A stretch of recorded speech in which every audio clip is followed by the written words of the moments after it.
Good afternoon. My name is Ben Glassman. I am the acting United States Attorney for the Southern District of Ohio.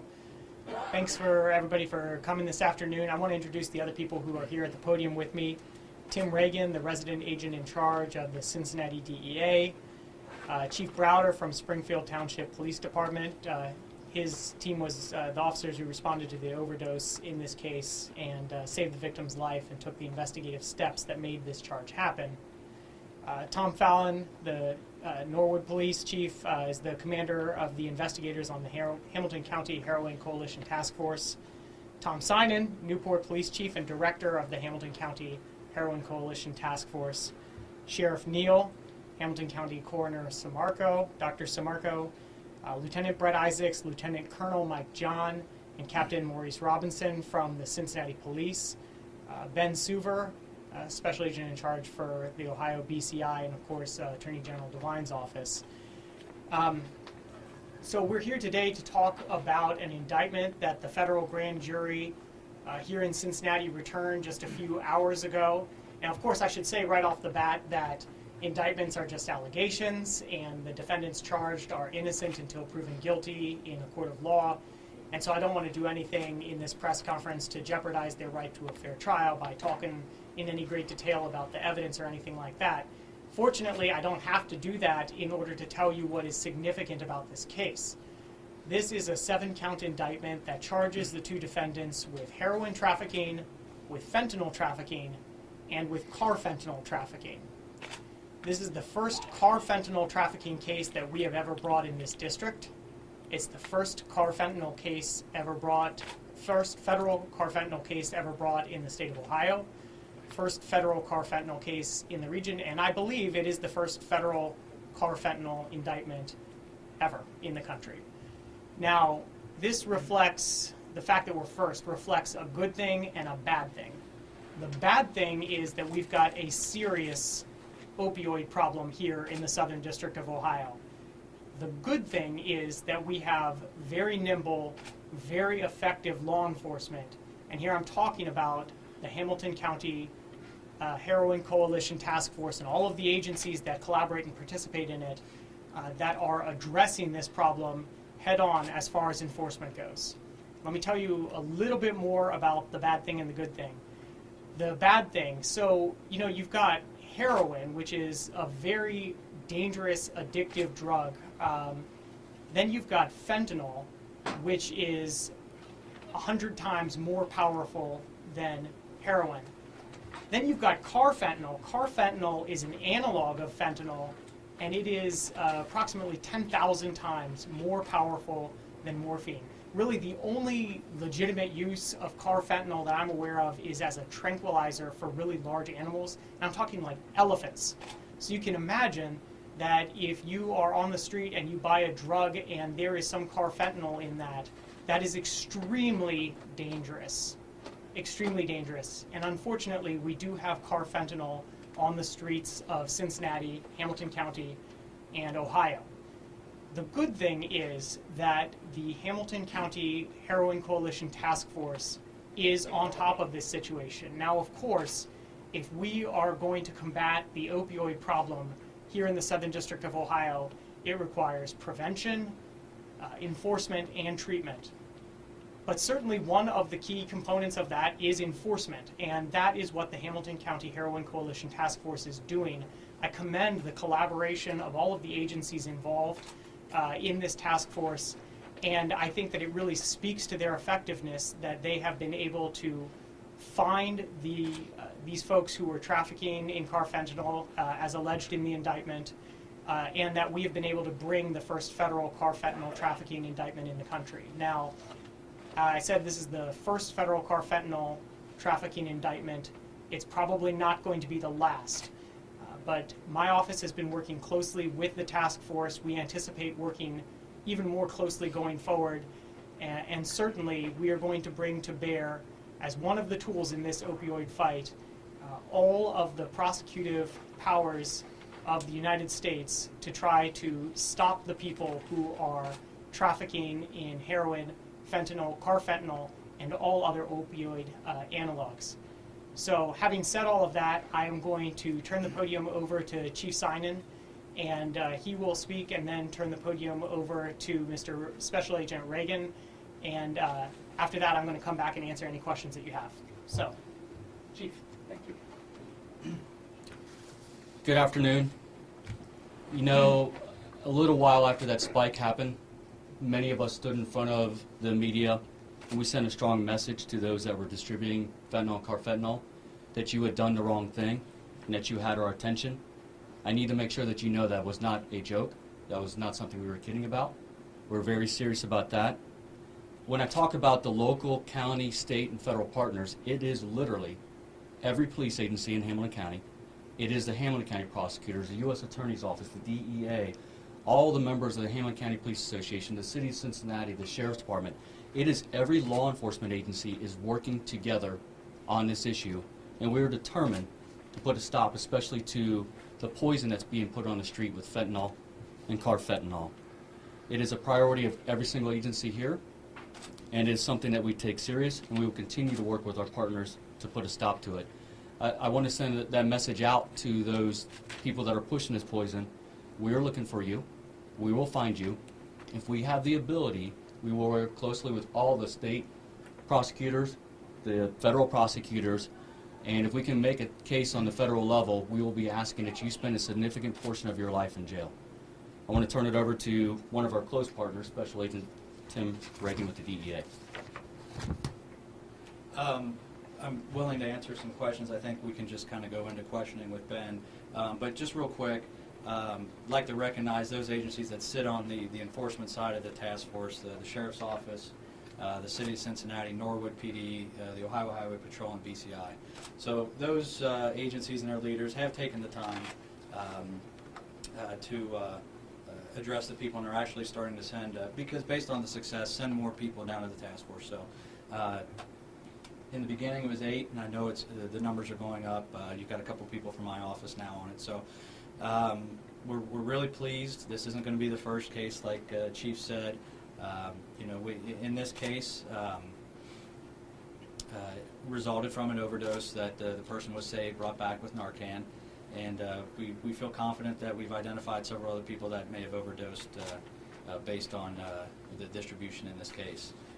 We ended up using controlled buys and search warrants to arrest these 2 folks, and we're pleased with the outcome. And again, now we're in the prosecution phase, so we'll answer what we can. We can't really get into everything, but we'll try to answer. Ben, can we jump in? Thank you, guys. All right, questions? What led you to these 2? So again, I want to be careful about responding to with significant detail. What I would refer you to, in addition to the indictment, is the publicly filed complaint and affidavit in support of the criminal complaint in this case. According to the complaint, Springfield was responding to an overdose. Can you talk about the importance of carfentanil, being able to gain access to it and to test that and then tie this together? How did that work, basically? Would you have been able to have brought these charges prior to even knowing that what was on the streets involved carfentanil? Well, no, I mean, so that's the great thing about, one of the great things about this task force and working together is that we're able to get the substances and submit them for laboratory analysis and get those analyses turned around quickly. We have to have that in order to be able to identify the substances and to charge them. When you say dealing carfentanil, are you talking about, whenever you say that, are you saying heroin laced with carfentanil, or are you saying carfentanil alone to like distribute to other dealers who might want to use it to cut their product?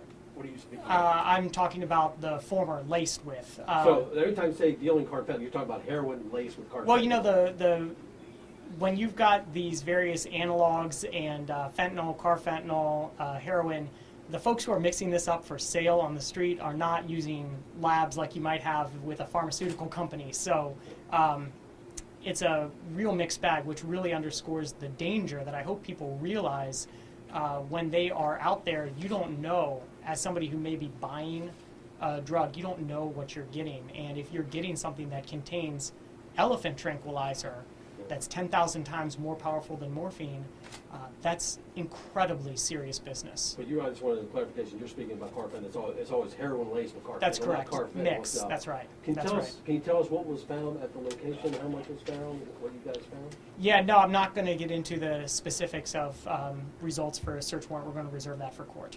And if I may, real quick, we have had seizures that we tested in our laboratory that are carfentanil alone, but most of the ones, Just strictly carfentanil? Correct. We have had some that were strictly carfentanil, but most of them are heroin, a combination of heroin, fentanyl, and carfentanil. So carfentanil alone by itself would even be even more potent? More deadly. More deadly. Okay. Any other questions? Yes. Sure. Looking at the timeline in the indictment, can we say that this would cover the time, that deadly week back, or that week back in August when we had all those overdoses? I'll go back to them. Okay. Looking at the timeline, yeah. If you, and again, I'll refer you to the affidavit in support of the criminal complaint. So these two were involved in selling these drugs back in that week in August? Yeah, the indictment covers times in August. Do you believe I there don't are know if we others? could- I'm sorry, yeah, I don't know if Tom. we can say that they were necessarily responsible for everything. Oh no, certainly not. I'm just No, yeah. but they were involved during that time. The time, I mean, the times as stated in the indictment covers August. Tim, I've got a real quick question to you, because the special DE agent out of Detroit references this as a drug trafficking organization. Would it be fair to say that these two individuals, a 26-year-old and a 31-year-old, age doesn't matter, are they a drug trafficking organization? Well, clearly they're getting it from somebody else. This, I know you guys covered a couple other cases, I think, out of Kentucky where there were fentanyl-related deaths where the people were taken back from Cincinnati and charged in Kentucky. But I know a couple of the results of the labs just came in on those, and they were carfentanil. So we got a bunch of different people selling carfentanil on the street, lacing it, heroin with carfentanil. But clearly they're getting it from someone else, and someone's getting it from somewhere, and it's ultimately coming from China through Mexico. So yeah, I mean, are they are they lower level dealers? Probably, but they are part of an organization that are putting it in the hands of people that are overdosing. And I would ask, how important is this following the Attorney General, her visit yesterday? The timing of this seems interesting, and she, of course, trying to trace back to China and manufacturers in Mexico. That's all part of this new initiative, it sounds like. Well, I mean, just to be clear, I guess our strategy in terms of investigation and prosecution is twofold. On the one hand, we are continuing to investigate the sources of supply. That's ongoing. It's going to be ongoing.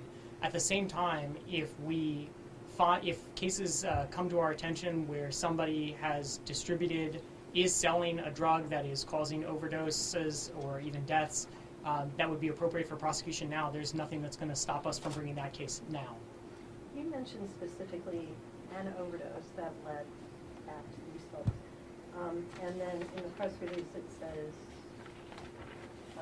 with serious physical harm including non-fatal overdoses to users. Do you have indications that there are additional people who had overdosed from this particular? So I'm actually going to just stick to the indictment on that one in terms of the serious bodily injury we're talking about an overdose. Thank you. Can we connect the dots from the overdose responded to by Springfield Township and to the two suspects? I think that would be. I think that's a fair inference that I'll leave for you to make. Just to avoid any confusion also, I know the address, Elmwood Place, but it's got a Cincinnati address. Was it just in the general vicinity right there on the edge of Elmwood Place, or just out of curiosity? Yeah, in between Carthage and Elmwood. And that's where they lived, presume? Is that an apartment that they shared, or do we know that much? So if you or- look at the last count of the indictment, it talks about a drug-involved premises. I would refer you to that. Okay. I guess talking about the spike a little bit, with these two off the street, are people who are concerned about this, can you say there's not going to be more carfentanil, or there is more? I mean, how big is this in cutting down the problem? Just one step of enforcement. Like I said, it's the first federal carfentanil case, not going to be the last. And I have one last question too, because it speaks to the notion of those who would say, why do you save these people? Why bring them back to life with Narcan? But what I'm struck by, had this person not been saved after ODing, then you might not have had the person to be able to go backwards and figure out who these two were allegedly dealing with. Is that That's a exactly fair, right. I mean, Yep. but speak to that a little bit, because you have a lot of people that are so critical of the approach. Well, I would say a couple of things in response to that. One of them is separate and apart from the enforcement angle.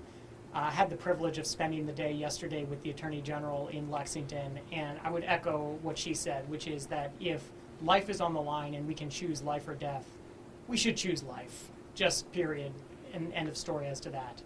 But on top of that, what you said is accurate. If you are talking about somebody who has overdosed and you're able to revive them, and then that person understands the value in trying to cooperate with law enforcement to stop other people from suffering the same fate, that's a very valuable thing, and it's definitely an additional benefit to saving somebody's life, which, again, is valuable in and of itself. All right. Thank you very much. Yeah. Appreciate everybody's time.